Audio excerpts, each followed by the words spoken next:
इसमें अवैध रूप से जो नामांतरण किया है निगम आयुक्त ने और प्रॉपर्टी टैक्स दूसरी पार्टी से जमा कराया है जिनको जमा करने का अधिकार नहीं था, उसके अगेंस्ट निगम आयुक्त के अगेंस्ट में एसएलपी में जा रहा हूँ।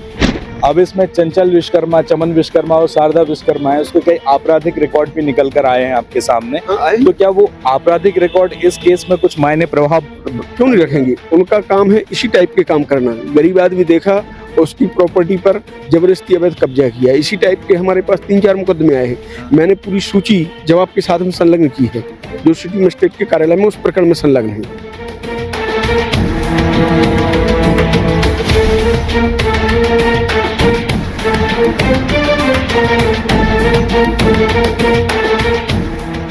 नमस्कार, मैं हूं आपके साथ में भूपेंद्र सिंह और आप रिपब्लिक सागर मीडिया के साथ में हैं। इस वक्त हम सागर शहर के कलेक्टर कार्यालय में हैं।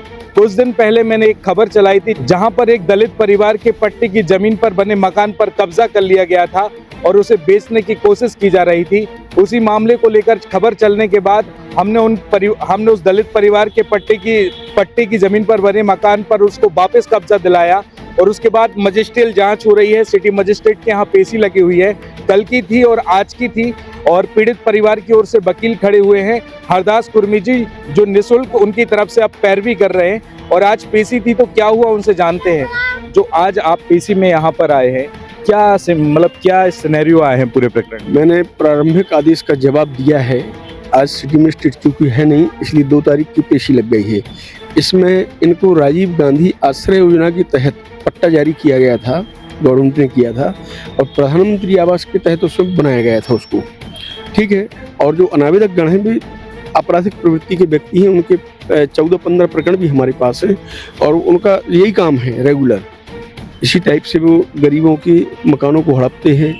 कई लोगों के मकान हड़प भी चुके हैं, राजनीतिक संरक्षण भी प्राप्त है, लेकिन इनको न्याय हम दिलाएंगे। इस प्रकरण की खास बात यह है कि इसमें जो पट्टे की जमीन पर बने मकान पर जो कब्जा किया गया था वो महज 500 रुपए के ई स्टाम्प पेपर पर और 100 रुपए के स्टाम्प पेपर पर किया गया था। तो हम ये जानना चाहते हैं कि जो पट्टे की जमीन पर 500 रुपए और 100 रुपए का स्टाम्प पेपर बन के उस सेल्स डीड बनी, तो ये क्या कानूनी रूप से सही है क्या? ना तो सेल्स डीड है ना कुछ है। जब गवर्नमेंट कोई पट्टा जारी करती है तो उस पर पूर्ण अधिकार होता है शासन का। जब तक सक्षम अधिकारी कलेक्टर महोदय की अनुमति विक्रय हेतु नहीं होती, तब तक उसे ना तो बंधक रखा जा सकता है, ना किसी को विक्रय किया जा सकता है, ना कोई उसे हड़प सकता है। चूँकि प्रशासन का काम है इनको संरक्षण देकर इनका मकान बचाना। उस दस्तावेजों के साथ में प्रॉपर्टी टैक्स की भी एक रिसिप्ट बन रखी हुई थी जिसमें चंचल विश्वकर्मा का नाम था। उसमें क्या हुआ है, नगर निगम सागर में अवैध रूप से नाम दर्ज कर दिया गया है। ना तो इन्होंने रजिस्ट्री की है, ना उसकी रजिस्ट्री हो सकती है, लेकिन निगम में जो अवैध नामांतरण हुआ है उस पर भी हम नगरीय प्रशासन मंत्रालय प्रमुख सचिव को एक धारा 80 का नोटिस जारी कर रहे हैं और निगम आयुक्त पर भी कार्रवाई करेंगे और इनके लिए हम हाईकोर्ट भी जाएंगे। निगम खबर चलने के बाद निगम के कुछ कर्मचारी मौका पंचनामा बनाने के लिए आए थे दूसरे दिन। उनका कहना है कि जमीन का, मकान का नामांतरण तो नहीं हुआ, प्रॉपर्टी टैक्स तो कोई भी भर सकता है। तो लीगली ऐसा होता है कि बिना नामांतरण के प्रॉपर्टी टैक्स भरा जाए? भी व्यक्ति किसी भी व्यक्ति की संपत्ति का टैक्स नहीं जमा कर सकता। पहले टाइटल चाहिए, किसके नाम से है। आप क्यों जमा करेंगे दूसरे की प्रॉपर्टी को प्रॉपर्टी टैक्स?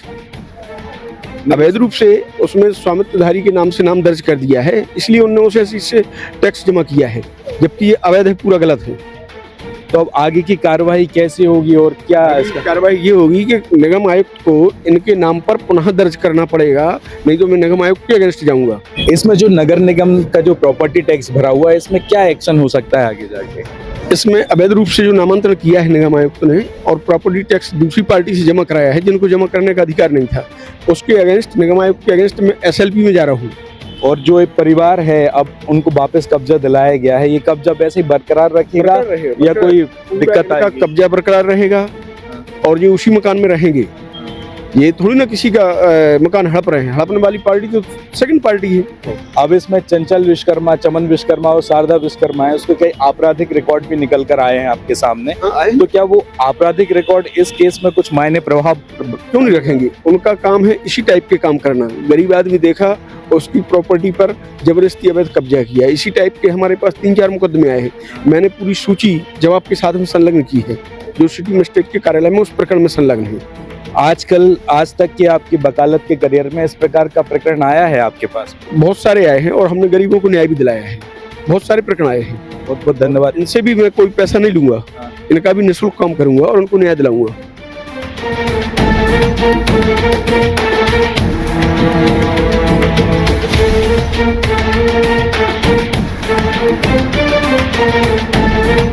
श्री हनुमंत छाया ज्वेलर्स में आपका स्वागत है। शानदार कलेक्शन के साथ गहनों की दुनिया में आपका स्वागत है, जहां परंपरा और आधुनिकता का बेहतरीन संगम मिलता है। श्री हनुमंत छाया ज्वेलर्स, मेडिकल कॉलेज रोड, तिली वार्ड, सागर, मध्य प्रदेश। रिपब्लिक सागर मीडिया को सब्सक्राइब अवश्य करें और आप हमारी आने वाली सभी वीडियो को देखना चाहते हैं तो आपको उसके लिए घंटी जरूर दबानी पड़ेगी, ताकि आपको सभी वीडियो की नोटिफिकेशन समय समय पर मिलती रहे। रिपब्लिक सागर मीडिया पर जो भी वीडियो आएगा वह सच की कसौटी पर कसकर ही आएगा।